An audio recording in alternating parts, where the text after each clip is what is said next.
Welcome to the deep dive. Today we are focusing on a pair of lives that really defies any conventional biography. Lives that moved in such extraordinary synchronization from their birth through a glittering six-decade career, a career that spanned continents and, major cultural movements, all the way right up to their final documented moment. We are undertaking a deep dive into the lives and careers of the German twin sisters, Alice and Ellen Kessler, the iconic Kessler twins. This is a truly remarkable subject. The source material we have covers not just this extensive professional timeline, but a unique personal bond that was, in many ways, the central performance of their lives. Right. We're looking at their entire existence as singers, dancers, and actresses who became really icons in Germany, Italy, France, and even the United States. And we should probably acknowledge the timing of this right away. We should. The sources we're using reflect an incredibly recent and sensitive event, their passing on November 17, 2025. The material itself even notes that it's currently being heavily edited because of how immediate the news is. So we're reviewing the facts in the context as they are currently documented and being reported globally. Exactly. Okay, so let's unpack this timeline. We're looking at a professional activity span that runs from 1942 all the way to 2016. Just think about that. The cultural shifts they witnessed and adapted to over those 74 years of performing, it's staggering. They were born on August 20, 1936, in Nürnberg, which at the time was part of Gau-Saxony. And that historical marker is important. For you, the listener, Gau-Saxony was an administrative division during the Nazi era, so their childhood, their earliest development was deeply embedded in the historical upheaval of World War II and its aftermath. That's right. They were the children of Paul and Elsa Kessler. And that long timeline culminates with their shared passing on November 17, 2025, in Grunwald, Bavaria, at the age of 89. 89 years of life. And nearly all of it lived side by side, both professionally and privately. What's so fascinating is how they navigated not just time, but geopolitical and cultural boundaries. Yeah, they were known in Germany, their homeland, as Die Kessler-Zwillinge. And then in Italy, where they had, arguably, their greatest television success, they were Le Gemelle Kessler. So they weren't just regional stars. Not at all. They were transnational figures. Their brand of, sophisticated, precise glamour. It just translated successfully across all these diverse post-war European markets. Given the comprehensive nature of their journey, this synchronized journey, from the political escape in their youth to the finality of their shared passing, the mission of this deep dive is really to trace the facts of their remarkable public and professional lives. And we're maintaining a focus entirely on the documented material. Right. Acknowledging the profound and often joyful legacy they left across film and television, while contrasting it with the solemnity of the final documented event. And it is essential to focus on that unique legacy of joy and artistic excellence. Their careers were defined by this rigorous discipline and a boundary-pushing artistic spirit, and those are the facts we're here to document extensively today. Let's move then immediately to the foundation of their career. It began under some pretty exceptional circumstances, rooted firmly in the classical traditions of performance in post-war Germany. The foundation of their performance identity. Yeah. It was built on incredible discipline. They started ballet classes at the tender age of 6. And for comparison, that would be 1942. Yes, right in the heart of the war. So despite all the obvious difficulties and disruption of that era, their commitment to classical training was immediate and profound. It clearly paid dividends very, very quickly. By age 11, the twins had progressed far enough in that rigorous training to be accepted into the Leipzig Opera's child ballet program. And the Leipzig Opera House was, and it still is, a highly prestigious institution. It is. For two 11-year-olds to be accepted there, it really speaks volumes about their innate talent, their dedication, and, the early recognition of their potential as synchronized performers. Indeed. It demonstrates not just talent, but the fact that their lives, even at that young age, were structured around professional performance goals. But that foundation was built in what was rapidly becoming a divided country. Right. And the political environment soon forced the defining non-performance decision of their early lives. We need to talk about their flight from East Germany.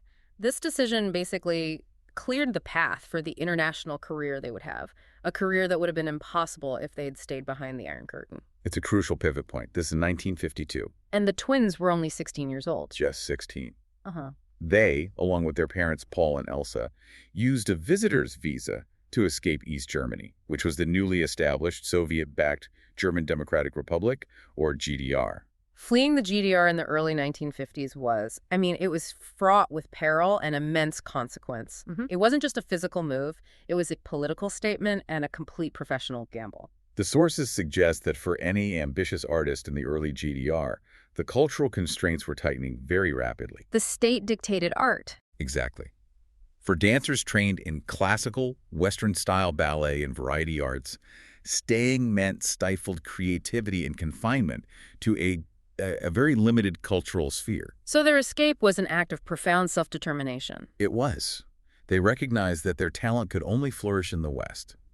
This move fundamentally altered their entire professional destiny.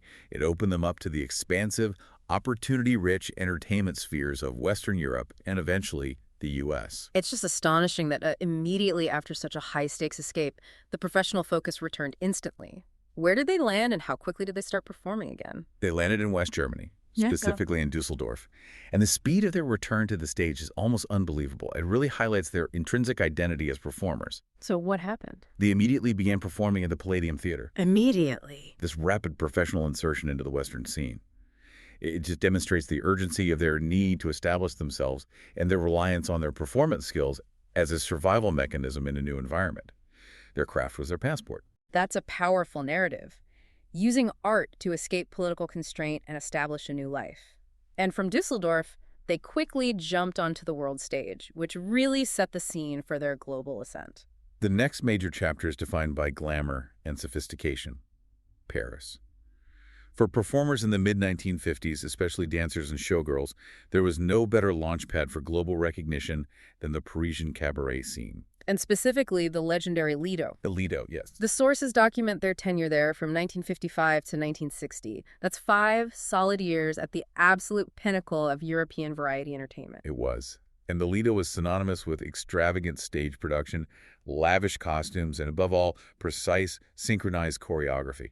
A magnet for the global elite. For celebrity audiences, yes. And the Kessler Twins brought a unique blend to this scene. They had the technical rigor they learned from the Leipzig opera. All right, that classical training. But they combined it with the sensuality and the high energy that cabaret required. Their synchronized, long-legged routines became their signature. And that tenure solidified their reputation. It transformed them from talented German dancers into world-class, sophisticated showgirls who could command any stage. And it was during this high-profile Lido era that they had an interaction that truly placed them within the context of global emerging pop culture. We're talking about their meeting with Elvis Presley. Yes, the sources specify the date. June 17th, 1959. Elvis Presley was, of course, the most famous man in the world at the time, but he was serving in the U.S. Army and was on leave in Paris. And the fact that the German twins, these rising stars at the Lido, were the ones he chose to socialize with and be photographed with. It connects them directly to the burgeoning global youth and celebrity culture of the late 1950s. It lent them immediate international cultural currency beyond the dance hall circuit. It's such an iconic photo opportunity. It links that post-war European glamour directly to American rock and roll. But 1959 was also the year they took on a significant national role, A huge one. representing their newly adopted country on the biggest pan-European stage, Eurovision. Absolutely. They represented West Germany in the Eurovision Song Contest 1959. And this wasn't just a musical performance. No. It was a representation of the new, modern, sophisticated face of the Federal Republic of Germany, West Germany, on the global stage, eager to shed the shadow of the war years. Their song was Heute Abend wollen wir tanzen gehen, Which translates to, tonight we want to go dancing. a title that is perfectly suited to their energetic stage personas. It really is. They finished in 8th place. So beyond the specific ranking, what did this performance achieve for them? Well, it cemented their position in German popular culture as, national treasures and symbols of post-war recovery and optimism. But more importantly, it showcased their versatility. They weren't just dancers. They were singers and complete entertainers capable of managing the pressure of a live global television broadcast. So it confirmed their status as major figures in the rising West German entertainment machine. And that successful run at the Lido and the visibility from Eurovision also served as a crucial professional networking hub. It really paved the way for their next massive career shift. And that shift was south, to Italy. Yeah. It was in Paris that they met Don Lurio, a U.S.-born Italian choreographer. Okay. And Lurio recognized that their unique blend of precision and charm was exactly what the rapidly growing Italian television market needed. He was instrumental in bringing them over. That sounds like a very astute piece of talent spotting. It was. They first performed in Italy in 1961, Mhm. and then they officially moved their residence there in 1962. And this marks the beginning of their definitive Italian golden age. It does. They became immensely popular through the RAI television variety show Studio Uno. To understand their Italian fame, you really have to understand Studio Uno. It ran from 1961 to 1966. And the show wasn't just popular, it was the definitive variety program of early Italian television. RAI was the dominant broadcaster, and Studio Uno was prime-time Saturday night entertainment. So, why the Kessler Twins? What was the specific niche that Jamel Kessler filled on a program like that made them so instantly recognizable and beloved? They brought an element of foreign, almost clinical precision combined with this incredible glamour that just captivated the Italian audience. Interesting. Italian variety shows at the time were often a mix of, operatic performance, comedy, light music. The Kessler synchronized dance routines, often with complex formations and stylish costumes. Yeah. It introduced a level of European chic and technical perfection that was novel and captivating. They were seen as sophisticated cultural imports. Yes, and they became household names. Their ability to deliver complicated Italian dialogues and lyrics further endeared them to the audience. It guaranteed their sustained and profound popularity throughout the entire 1960s. The synchronization of their careers is it's truly striking. They moved countries, they mastered new languages for performance, they navigated distinct cultural expectations, always together. Oh. But European stardom wasn't their final frontier. They successfully crossed the Atlantic and achieved significant visibility in the United States. The 1960s marked the peak of their global fame. And achieving success in the U.S., particularly as a non-British, non-French European act so soon after World War II. It was a tremendous accomplishment. It was. It speaks directly to their crossover appeal, this glamorous, disciplined duality that transcended any language barriers. And their popularity in the United States is well documented through specific television appearances, which was the main way to get national visibility back then. Where did they make their American debut? Their American television debut was on the CBS variety show The Red Skelton Hour. A huge show. A behemoth of American primetime television. This was during season 12, so 1962-63, a massive audience exposure opportunity. Appearing on a show focused on comedy and spectacle meant they were immediately being broadcast into millions of American homes, establishing their image as these sleek, sophisticated dancers. And that debut launched them onto the must-see list for other major variety programs. It did. They appeared on The Ed Sullivan Show. Of course. The quintessential launching pad for any international talent hoping for mainstream acceptance in the U.S. Appearing on Sullivan was the stamp of approval. It meant their act had wide appeal, not just in niche entertainment circles, but across mainstream America. Their routines on Sullivan, much like on Studio Uno, emphasized their duality. The matching costumes, the flawless timing, and the novelty of twin performers. And they followed that up. They did, with a performance on The Danny Kaye Show in 1966. Another major variety program that further solidified their status as recurring international guests on American airwaves throughout the decade. And beyond this relentless schedule of variety shows, their portfolio was also broadening with film roles, leveraging their physical grace and, their striking looks. Their filmography is quite extensive. It began early with West German productions like As Long as There Are Pretty Girls in 1955. But as their fame grew, they moved into these massive international co-productions, which showcased their ability to perform in different languages and environments. Right. They appeared in the historical adventure film Eric the Conqueror in 1961. And most notably, the epic biblical drama Sodom and Gomorrah in 1962. What do the sources say about their roles in these large-scale films? In films like Sodom and Gomorrah, they were credited specifically as dancers. And this highlights a really important aspect of their career. While they were singers and actresses in variety shows in cinema, their physical and visual presence, their capacity for highly synchronized, often exotic dance choreography, that was the primary commodity. And these roles guaranteed worldwide distribution of their image. Exactly, showcasing them alongside major international stars and cementing their reputation for cinematic glamour.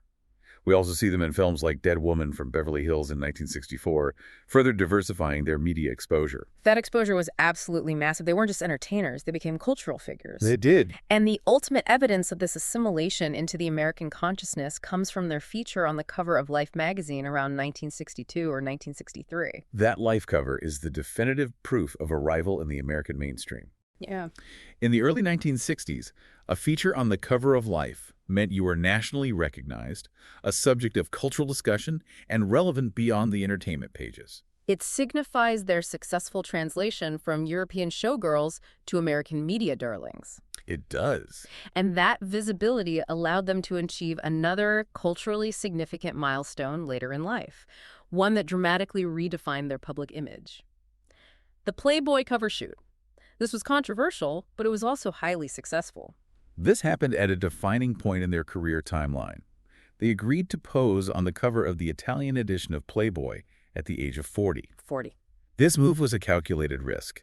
It challenged conventional expectations for aging female performers, particularly in, conservative 1970s Italy. 40 years old, still commanding attention and redefining glamour in a magazine that traditionally focused on much younger models. What did this do for their brand? It accomplished several things at once. First, it confirmed their enduring status as sex symbols, demonstrating that their appeal had not waned. Second, it was a defiant statement against ageism in the entertainment industry. They transitioned successfully from the polished 60s showgirl image to a more mature, powerful, and sexually confident image in the 70s. And there's quantifiable proof of its impact. There is. The sources document that this specific issue became the fastest-selling Italian Playboy to that date. Wow. That statistic is crucial. It is. It confirms that the audience was hungry for that specific cultural moment. The twins understood the power of their synchronized visual brand, and they leveraged it perfectly. They repositioned themselves from variety stars of the past to enduring cultural icons who were still setting trends and defying norms. Their career arc is really a masterclass in adaptation. It is. From the discipline of the GDR ballet school to the defining glamour of a 1970s magazine cover. Their entire journey really encapsulates the post-war European narrative, starting in the cultural constraints of the East, leveraging talent to find freedom, conquering the variety stages of Paris and Rome, and then achieving mainstream success in America. And that brings us to the final long chapter of their lives, the return home, the accumulation of honors, and the unique details of their synchronized personal relationships. After decades abroad, primarily in Italy, they made the significant decision to return to Germany in 1986. Okay. They settled in Grunwald, which is a highly desirable residential area near Munich in Bavaria, and this location ultimately became the foundation for their later life and their legacy. The decision to settle near Munich suggests a desire to reconnect with their roots in Bavaria, but their fame had also earned them recognition far beyond the stage. It had. Their legacy wasn't just measured in celebrity, it was recognized by governments and official bodies. That's correct. They received multiple high-level governmental honors, specifically for their work promoting German-Italian cooperation through show business. So they acted as cultural diplomats. Perhaps unintentionally, but yes. By being so successful and popular in both nations, they bridged cultural divides through entertainment. Let's detail some of these specific honors as they really show the breadth and seriousness of their impact. The list is distinguished. It reflects national, regional, and cross-border recognition. In 1987, shortly after they returned home, they received the Order of Merit of the Federal Republic of Germany. Which is one of Germany's highest honors for lifetime achievement in service. It is. And that recognition continued well into the new century. It demonstrates their enduring connection to their birthplace. Precisely. In 2006, they were named honorary citizens of Grimma, a town very close to their birthplace in Saxony. And then, perhaps most poignantly, in the year of their passing, 2025, they were honored with the Bavarian Order of Merit. Receiving that award in their adopted home state right at the end of their lives, it just underscores their significance to the region. And we shouldn't forget the recognition they got for their efforts bridging the German-Italian cultural divide. The sources mention the Premio Capo Circe. Yes. For our listeners who may not be familiar, what does that specific Italian honor recognize? The Premio Capo Circe is an Italian award specifically dedicated to promoting and rewarding German-Italian cultural and economic cooperation. So for the Kessler twins, this was a direct acknowledgement of their careers in both nations. Exactly. It recognized that their presence on Italian television and their subsequent fame had acted as a positive link between the two cultures. It was a testament to their accidental role as cultural ambassadors. Moving now to their personal lives. The sources highlight a really remarkable fact that underlines the intensity of their twin bond, which often overshadowed their romantic lives. Yes. Neither sister ever married. This is a highly notable fact, particularly given the social norms of the eras they lived through. Hmm. While they maintained long-term romantic relationships, the institutional commitment of marriage was absent for both of them. It emphasizes the singularity of their duo identity. It suggests that the foundational relationship in their lives was always the one they shared with each other. It seems that way. And we have documentation of these long-term romantic relationships. Yeah. We're isolated, but those connections seem to exist alongside their unique bond. That's the crucial distinction. The sources note that Ellen Kessler was famously with the Italian actor Umberto Orsini for 20 years. 20 years. And Alice Kessler's relationships were documented with the French singer Marcel Amont and the Italian actor Enrico Maria Salerno. So these were significant, decades-long connections, demonstrating rich private lives, yet the ultimate step of marriage was never taken by either of them. Correct. The power of that twin relationship is perhaps best summarized by the title of their 1996 bibliography. Eins und eins ist eins. One and one is one. That title is the central metaphor of their entire existence. It isn't just a cute phrase, it's a philosophical statement about co-identity. The sources suggest that for Alice and Ellen, their individual identities were professional and emotionally merged to such an extent that separating them or prioritizing a partner over the duo was functionally impossible, Their existence was a unified entity. demonstrating a level of synchronous commitment rarely seen, even among twins. This singularity was the foundation of their success and the defining characteristic of their private choices. This lifelong, enduring bond, this synchronized existence that saw them escape a divided nation, conquer the world stage, and define themselves as a unified entity. It makes the documentation of their final moment all the more historically significant. And we must approach this final chapter with strict impartiality and profound respect, adhering only to the documented facts reported in the source material. Agreed. The sources are clear regarding the deeply personal decision that culminated their synchronized lives on November 17, 2025. Yes. The factual details reported in the source material are consistent. Alice and Ellen Kessler died together and on the same day, November 17, 2025, at the age of 89. The location was their shared home in Grunwald, Bavaria. And we must report, as documented in multiple sources available to us, that the reported method was assisted suicide. We state this neutrally. We note that the sources emphasize this was a joint, shared decision made in unity, reflecting the lifelong nature of their bond. When you look back at their entire chronology, from those earliest ballet lessons in Nurchow to their escape from the GDR at 16, to their combined stardom that lasted for decades across Paris, Rome, and Hollywood, and their shared return to Grunwald, they moved as one unit. Always. The decision to conclude their lives together on the same day at the age of 89 is an extraordinary final act that reinforces the unique, inseparable nature of their relationship. It's truly unprecedented in terms of celebrity documentation. The idea that a relationship could be so profound, so professionally successful, and so personally intertwined that the final, ultimate decision of life would also be a shared one. Right. The sources acknowledge the deep sense of loss experienced by their vast, multi-generational fan base, particularly in Germany and Italy, where they were deeply beloved cultural institutions. This synchronized departure is the final, most powerful testament to the singular identity they built together. An identity where eins und eins ist eins was not just a title, but a literal decree of their existence. It provides a reflective endpoint to a career that spanned nearly 3/4 of a century of seismic cultural shifts. As we look back at the breadth of their careers, the endurance of their fame, and the very nature of their bond, what does the enduring power of a synchronized duo, who even chose to conclude their lives simultaneously, tell us about the nature of human identity when it's tied so closely to another? It raises a profound question about codependency and co-identity versus individual autonomy. Their entire professional success was dependent upon their duality. Their lives were a perfect mirror, which offered both strength and, constraint. Their careers spanned the difficult post-war recovery, the rise of modern mass variety television, and complex cross-border celebrity that required constant reinvention. So if their public and private self was always a single, unified performance, did that make their final synchronized decision an inevitable culmination? It offers a unique lens through which to view human commitment.